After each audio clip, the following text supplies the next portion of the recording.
Oh, hello, lads, and lassies. Welcome back to more Kill La Kill. Last episode! Well, last few episodes, it's been ground zero for war. The school districts of Japan, or at least that region, have been annihilated. Satsuki is the only school, or Satsuki School is the only school that stands supreme, because she literally waged an invasion. And then the nudist beach came to try and stop her, and then she destroyed their base, because that was the whole plan. They planned on getting nudist beach to come out, then blow up their base, and now, at the very least, Ryuko has Senketsu back. He was destroyed, now he's back. But, well, Satsuki did say the next time that they saw her, or the next time that they saw each other, that she will kill her. So, ooh. There is a lot going on within this series, and some of it, Ryuko doesn't know the half of it. So, the teacher, the leader of Nudist Beach, the one with the sparkling nipples, he has now said, finally, after so long, Ryuko, it's time I told you everything. So, this episode, I think, is going to be an expositional cooldown. We're going to finally learn some stuff, some answers, or some questions that we have yet to have answers to, some questions to get answers that we may not have even questioned. But who knows? Well, if you want to see my reaction to it, hit the links down below because of YouTube's copyright system. I have a few links down there, whichever one works best for you. Choose that one and then come back for the discussion. Let's do this, boys.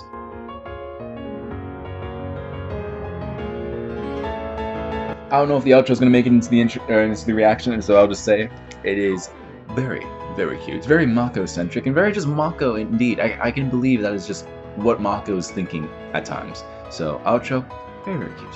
And the new intro is it's a bop. It's a bop. It's like the last intro. It's a bop. I like it. It's nice and great animation as always. But now on to how do I describe the premise of the show now?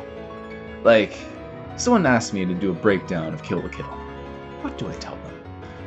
Do I think fan service show, but the fan service makes sense because of the clothing? Just like, it's such an interesting. I need to know, how did the creators of this show or this manga, how did whoever created this premise, this title, how did they come up with this plot of clothes are a symbiotic kind, not symbiotic, that's a parasitic life form from another planet that came here and chose monkeys because they had a big brain compared to everyone else, and that's how we evolved into humans, and then said clothes went dormant, waiting for us to repopulate, get more of ourselves out there, spread them further beyond. Like, this is insane, but I love it. It's so weird. The thing is, it makes sense for the world that they're building, and they revealed it in episode 16. So they have, like, what, 10, a little less than 10 episodes, 8-ish, I think, to just run with this plot line. Like, I'm not going to spoil Darling in the Franxx. If you've seen that show, go ahead. Actually, if you want to see my thoughts on it, you can check out my reactions to it. I think by the time this episode comes out, it's almost over on YouTube, or my Darling in the Franxx reactions. But the thing with that, they introduce I think they introduced like 2 major plot twists 5 or 4 episodes before the series ended.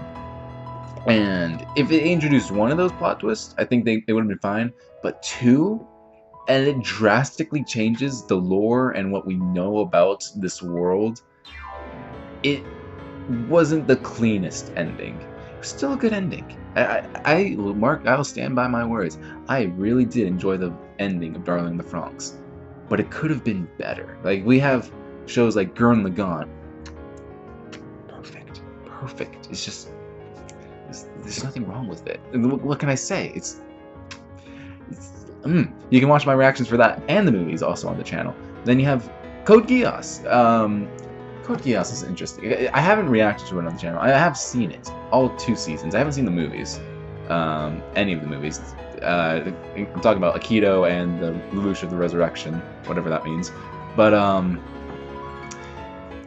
the show itself is a very incredible plot, but has a lot, and I mean a lot, very weird and filler-esque episodes. And it just pads out the runtime. I think it could very easily be a 12-episode per season show, but it's 24 episodes. And well, it does get better in retrospect, in hindsight. There are some things you can cut, like the episode where the cat stole the helmet.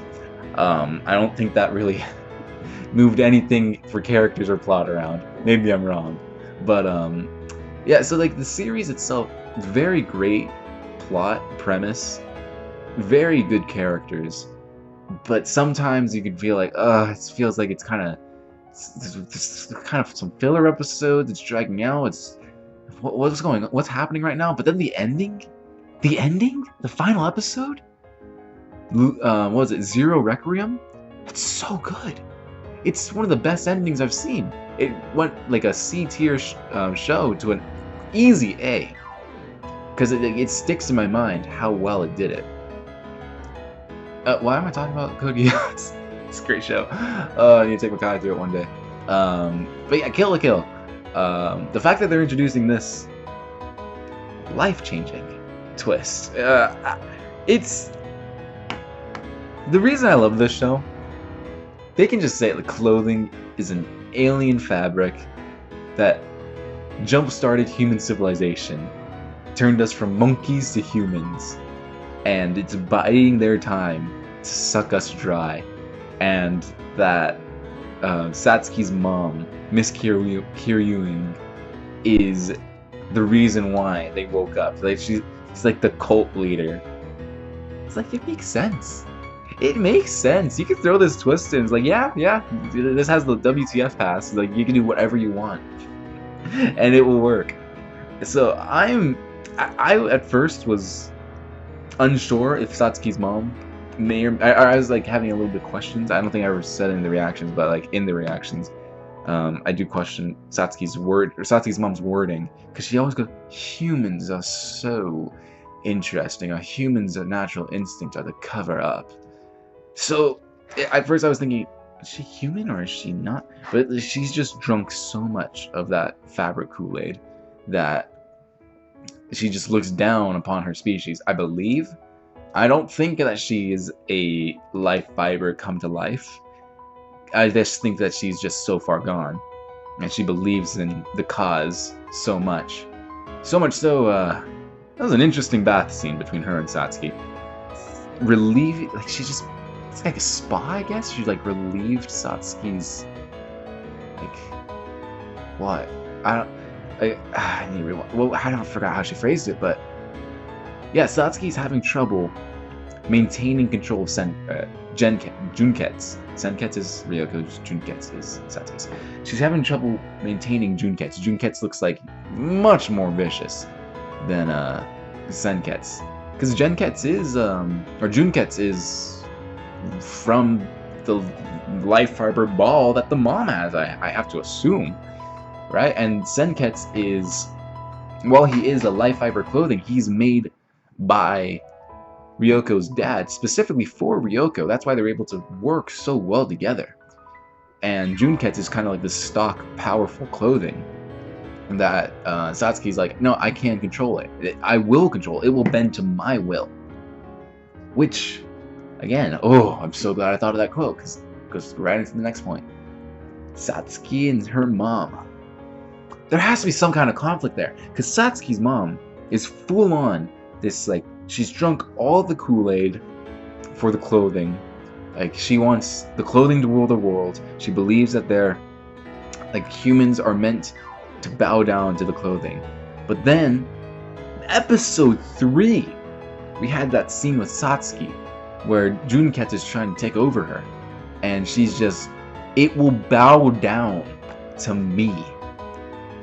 I will not bow down to clothing. The clothing will bow down to me. So we have two very different ideologies in in this mother and daughter. And when her mom says, "I'm going to Hyoji Academy," Ryuji Academy, Ryuji, I'm going to Hyoji Academy. I expect a warm welcome. And Satsuki's like, "Oh yes, you will get a warm welcome." Or like grimace. Like, there has to be something between them. And I just don't think that Satsuki is into bowing down to clothing. I don't think Satsuki's into bowing down to anyone, for that matter. But I wonder if she will be able to control Junketsu. Like, if she'll make it bow down to her. Just because, like, she got in that plane, or she got in that cargo plane, and then they had to spray her down because Junketsu was taking over, I suspect. Maybe he was going to try and turn her into a monster like Ryuko, or maybe he was just trying to take over. I don't. What are they planning? Is the clothing going to take over the humans, or is it just going to drain them and then they go on to the next planet? Because they have 90% of clothing around the world. It's the. I'm so sorry. These names. It is their brand. So what is the clothing going to do? It's obviously feeding off of them, but is it going to keep them as hosts, just take over them, live through them, or is it going to drain them and then move on to the next planet? Because they have been playing the long game. The long game, I must say. It's like primates to normal humans, that's hundreds of thousands of years, I believe. That's a lot. I just love that the twist in the show is clothing is evil.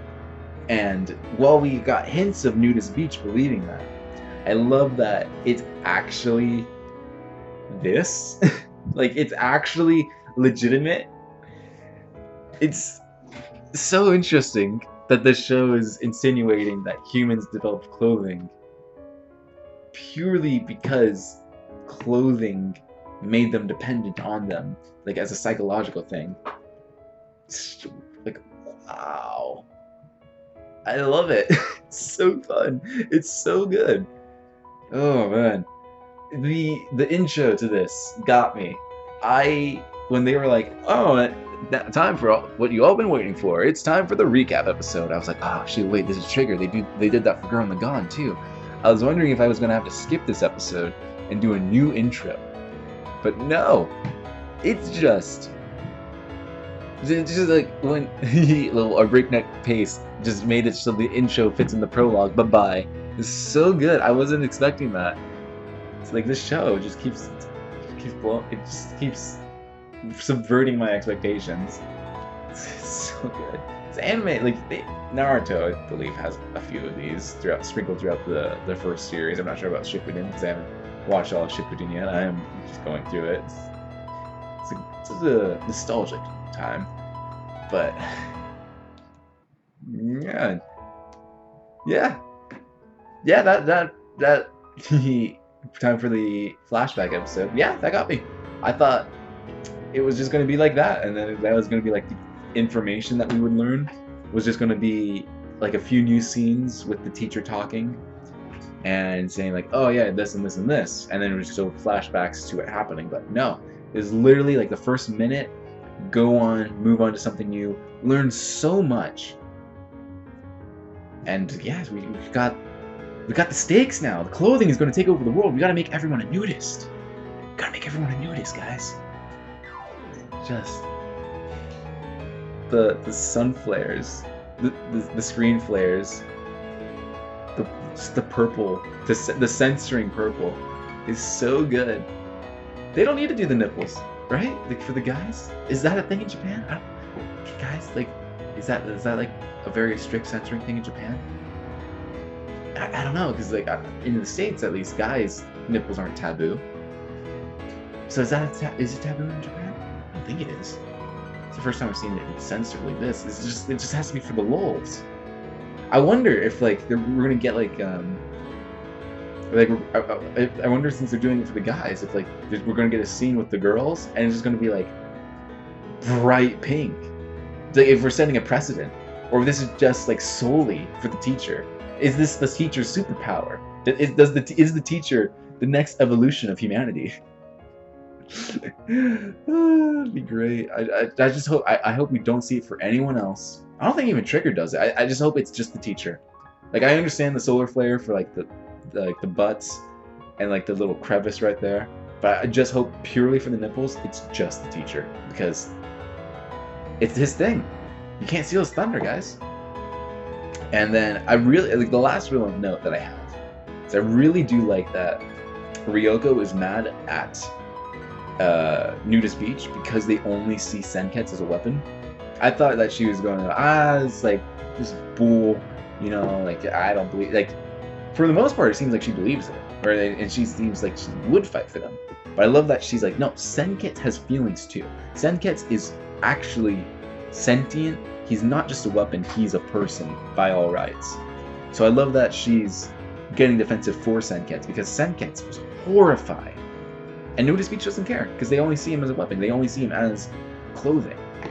Which, this show, like, the relationship between a girl and her clothes is incredible. And I love the alien reference, the xenomorph. Like, Senketsu is a schoolgirl uniform and an alien? So good. It's Mako continues to steal the show, and I love that she's like, I'm not ready to fight naked yet, but I will go with my friend because she is my friend, and I'm not gonna leave her behind. She's just so pure. She's so, like, their friendship is so wholesome and pure. I love it. They're great. Mako, just Mako, like your dad, Ryuji. He from Nudist Beach. Mako's head. Oh, what a perv. And then the little line, like, when Ryuko says, like, not that kind of beach. Oh, you remind me. I have a friend that's in my head, and I have a friend that's out and in my head. That's so, like, she's so pure. She's so pure. I love her. She's adorable. Nothing better happened to Mako or her family, because that'd just be overstepping. Ryuko, you have to protect her at all costs. Yeah. I have been given answers. I have no idea what to expect from the show, as per usual. I'm interested, to say the very least, to see what the heck is going to unravel now. The clothing plotline is just beginning, and I'm so excited to see the antics that happen with this show. So lads, if you did enjoy this reaction, I know this wasn't a very action-heavy episode, but I mean, come on. We have to be nearing. We just had like this big old fight. A crab got anal. Like, we had to have a cooldown episode. You know, we can't be spoiled with action every episode. And I do believe that we will be getting something. Something big is coming. Something very big is coming. So lads, if you want to see my reaction to that, if you have seen Kill la Kill, and you want to see my reaction to the remaining, what, 8-ish? 9? How? It's less than 10. If you want to see my reactions to the remaining episodes of this show, hit the subscribe button, hit the like button, hit the notification bell while you wait for next Wednesday. Like I said, Gurren Lagann, Attack on Titan, Darling in the Franxx, My Hero Academia, but I'm going through it with Micaiah, so it's a duo reaction. We get some back and forth with that one. And yeah, lads, there's a lot on this channel.